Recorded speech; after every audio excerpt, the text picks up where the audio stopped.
E aí pessoal, tudo bem? Então com vocês o professor Fernando mais uma vez e hoje nós vamos continuar falando de Brasil e Império. Vamos falar do período regencial, da página 16 a 25.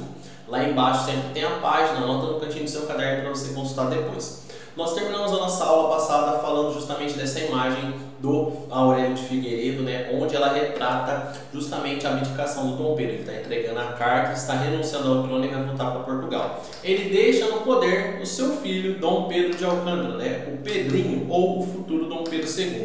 Pedro de Alcântara tinha apenas 5 anos, ele não poderia governar, mas a Constituição previa que no caso do próximo, do sucessor, não ter idade para governar, no caso de uma emergência, o governo seria provisório de um regente. Esse regente iria governar com os plenos poderes do rei e iria conduzir o país, dos plenos poderes do imperador, do rei, e conduziria o país até que o sucessor, que no caso o Pedro, tivesse idade para assumir o trono. Havia muita esperança em torno do menino, porque ele era filho do Dom Pedro e da Dona Leopoldina, então já tinha um lado positivo, de ser filho da imperatriz, da falecida imperatriz, e ele também havia nascido no Brasil, então se sabia que ele teria um amor maior pela pátria do que um português, que era quem tinha proclamado a nossa independência. Então se inicia o período regencial. Inicialmente era um regente só, um homem que iria governar até o Pedro de Alcântara ter idade. Depois nós passamos para 2 períodos de regência trina, então são 3 políticos governando juntos. Depois nós saímos da regência trina e voltamos para a regência una, onde nós temos mais 2 políticos, um sucedendo o outro, até que o Dom Pedro assuma finalmente. Nós vamos ter muitas tensões geradas pelos grupos políticos que vão surgir nesse momento. Os restauradores, que eram os mais conservadores, normalmente os portugueses, queriam um retorno do Dom Pedro I, mesmo que para isso o Brasil tivesse que voltar a fazer parte do reino com Portugal. Havia também os liberais moderados, que eles criticavam a tendência do Dom Pedro a ser mais centralizador, eles até chamavam ele de absolutista, e eles queriam que o Brasil tivesse uma monarquia mais próxima aos moldes da Inglaterra, parlamentarista. E os exaltados, esses defendiam que fosse proclamada a república. Havia até os mais exaltados que defendiam que a família real fosse expulsa, executada, mas a grande maioria defendia que fosse proclamada uma república para o Brasil ficar nos moldes mais próximos ali do que eram os Estados Unidos da América. Nós vamos ter então nesse período, na teoria, um regente escolhido para exercer as funções que era do imperador, e ele deveria ficar até que o sucessor tivesse a maior idade para assumir. Na prática, a gente teve muitas agitações, então esse regente, como eu disse, logo ele passou uma regência trina, que iria manter o equilíbrio entre os poderes, nenhum deles iria acabar depois achando que era o rei e correndo a possibilidade de tomar o trono do Pedro de Alcântara. E nós vamos ter então 2 regências trinas até 1834, onde nós vamos voltar a ter regências unas. Nós vamos ter 2 regências unas e aí finalmente o Dom Pedro II assume o trono. Os objetivos das regências eram manter a paz, consolidar as fronteiras, continuar aquilo que o Dom Pedro estava tentando fazer, acalmando os ânimos para proteger o patrimônio do próximo imperador e com isso ele conseguir desenvolver o Brasil. Nós vamos ter aqui algumas mudanças que vão ser necessárias que as regências vão fazer. Dentro do exército, principalmente, nós tínhamos soldados muito desanimados, principalmente os brasileiros de baixa patente, porque os altos cargos eram ocupados pelos portugueses ainda, então eles estavam meio desanimados.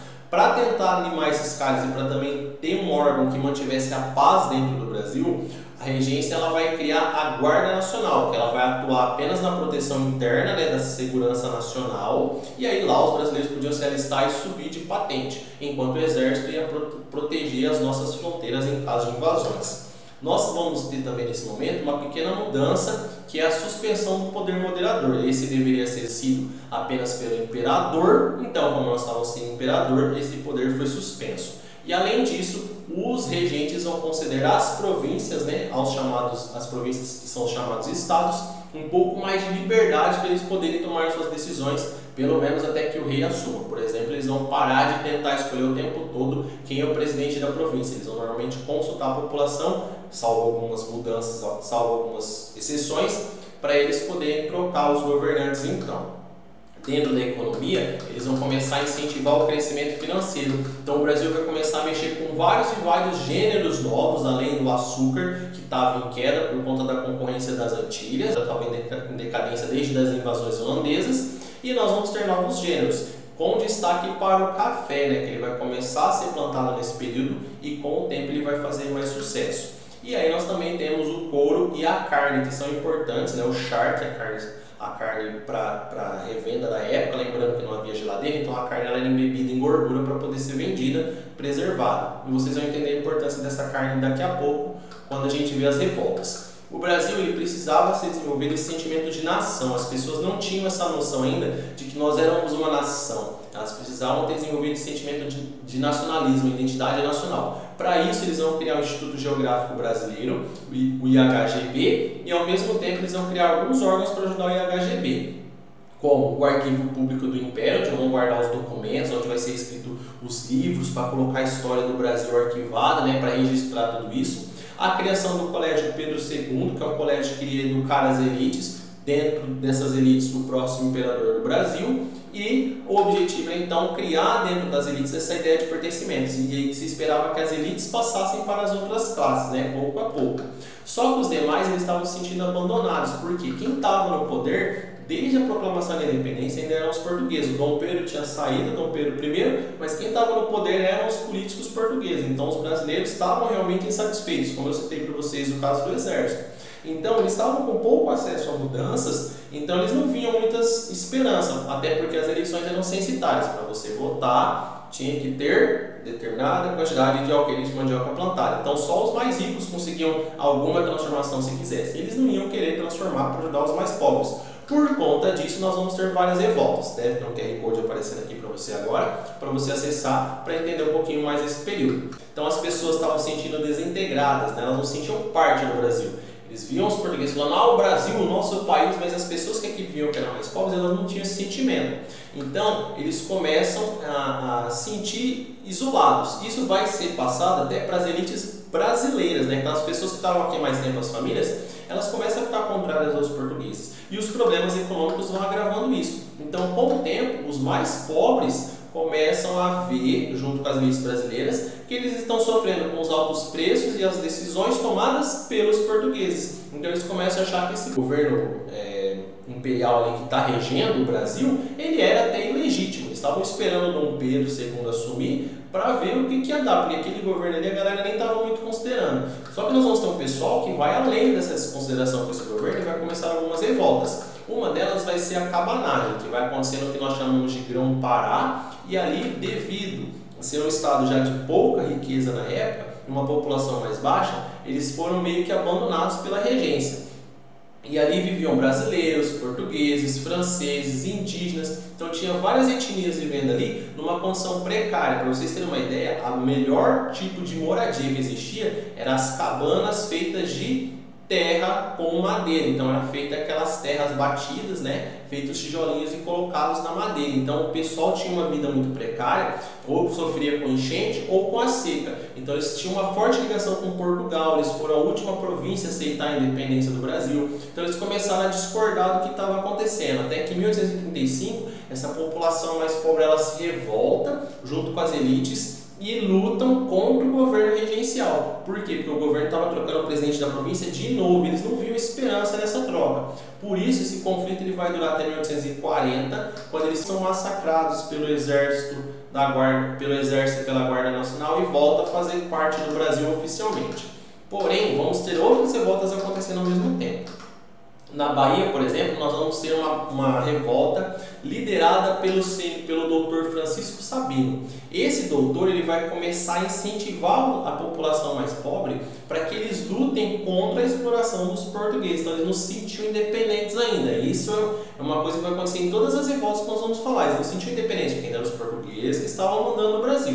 Então eles começam a fazer oposição contra o governo. Só que no caso da Bahia, ao invés das elites ajudarem, como foi o caso da cabanagem, porque a população mais pobre ela não era tão distante das elites, na Bahia já era mais distante, as elites eram mais ricas, eles vão ficar contra a revolta do doutor Sabino, né, a Sabinada. Então eles acabam apoiando o governo. Apesar disso, os revoltosos conseguem tomar Salvador e tentam proclamar uma república, né? Eles queriam libertar a Bahia e proclamar uma república. Só que em 1838, com o apoio das elites, o exército acaba vencendo essa galera e impedindo essa revolta. Aí ali perto nós vamos ter ainda a Balaiada. A Balaiada ela vai acontecer na província do Maranhão e ela vai ser gerada por disputas entre as elites. Então as elites elas estavam sempre se sucedendo no poder e deixavam o povo de lado. Então essa população liderada ali pelos produtores de balaio, o balaio é como se ele fosse um cesto feito de corda ou de palha, né? Então eles faziam esse cesto para vender. E eles começam a incentivar a população a se revoltar contra essas elites que estavam sempre disputando o poder, mas nunca melhoravam para eles. Então acaba virando um conflito entre as elites e entre os mais pobres. O governo acaba intervindo, né, e acaba ajudando as elites, mas eles só conseguiram vencer porque os líderes da balaiada, né, da população mais pobre, eles acabaram discordando entre si e isso enfraqueceu o movimento e em 1841 o governo acabou conseguindo vencê-los. A última revolta que eu vou falar para vocês hoje, talvez seja mais longa, mas talvez seja também a mais importante. Ela vai acontecer no Rio Grande do Sul. Foi a Revolução Farroupilha, ou a Guerra dos Farrapos. Os grandes produtores de carne do Rio Grande do Sul, eles vão se revoltar com o fato de que eles estavam pagando muitos impostos, enquanto os produtos estrangeiros pagavam menos impostos para serem vendidos no Brasil. Então, aqueles produtos que vinham de fora, que eu já falei para vocês em algumas aulas, eles eram mais baratos. Então, eles começam a questionar que os produtos de fora vendiam mais, os produtos nacionais vendiam menos. E aí eles começam a exigir que o governo provincial faça alguma coisa. O governo provincial não faz nada, eles exigem do governo regencial, né, dos regentes, eles também não fazem nada, eles não mandam investimento. Então essa galera vai se reunir em torno de dois líderes, o Bento Gonçalves e o Giuseppe Garibaldi.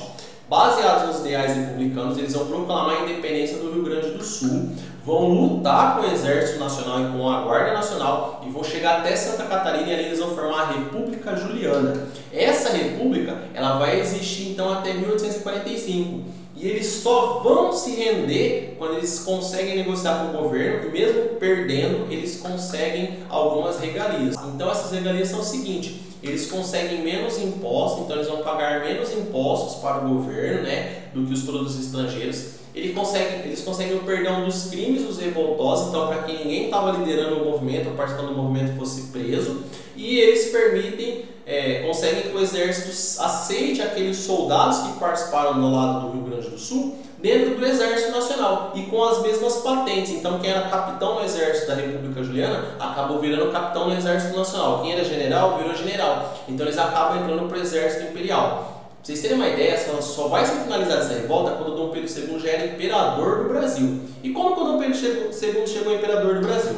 Ele precisou dar um golpe, gente, para ele poder assumir, porque a coisa estava desestruturada. O Brasil estava precisando de estabilidade, de paz e de um governante que todo mundo aceitasse. Quem quer ser esse cara? O Dom Pedro II. Só que em 1840, quando já estava acontecendo todas essas revoltas e a coisa estava meio doida já, né? Tava meio complicada, eles precisavam de um governante, né? Eles precisavam que o Dom Pedro subisse ao trono. Só que ele só tinha 14 anos e pela Constituição tinha que esperar até ter 21. Então ainda faltavam 7 anos para o Dom Pedro poder subir ao trono. Então os deputados, os senadores, os jornalistas começaram a conversar entre si e encontraram uma maneira, né, o chamado golpe, para ele subir ao trono. O que eles fizeram? Eles fizeram uma pequena emenda constitucional, uma pequena alteração que permitia que, em caso de emergência, o trono fosse ocupado pelo sucessor antes dele ter a maioridade. Então, aos 14 anos, o Dom Pedro II foi coroado imperador do Brasil. E aí começou o segundo reinado.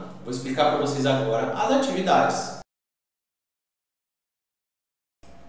E aí, pessoal, vamos para as nossas atividades. A questão 1, que é de múltipla escolha, ela é para vocês lerem e marcarem um X em quem sucedeu Dom Pedro logo que ele abdicou o trono. Então, cuidado com a pegadinha, presta atenção nas alternativas. Na questão 2, vocês vão ter que diferenciar o grupo dos restauradores, dos liberais moderados e dos liberais exaltados. O que queria cada um desses grupos, o que eles defendiam, quem constituía esses grupos. E na questão 3, vocês vão ter um mapa com as principais revoltas regenciais e vão ter que fazer uma pesquisa sobre a revolta dos malês e falar o que ela queria e o que ela conquistou, como que ela acabou. Beleza? Bons estudos!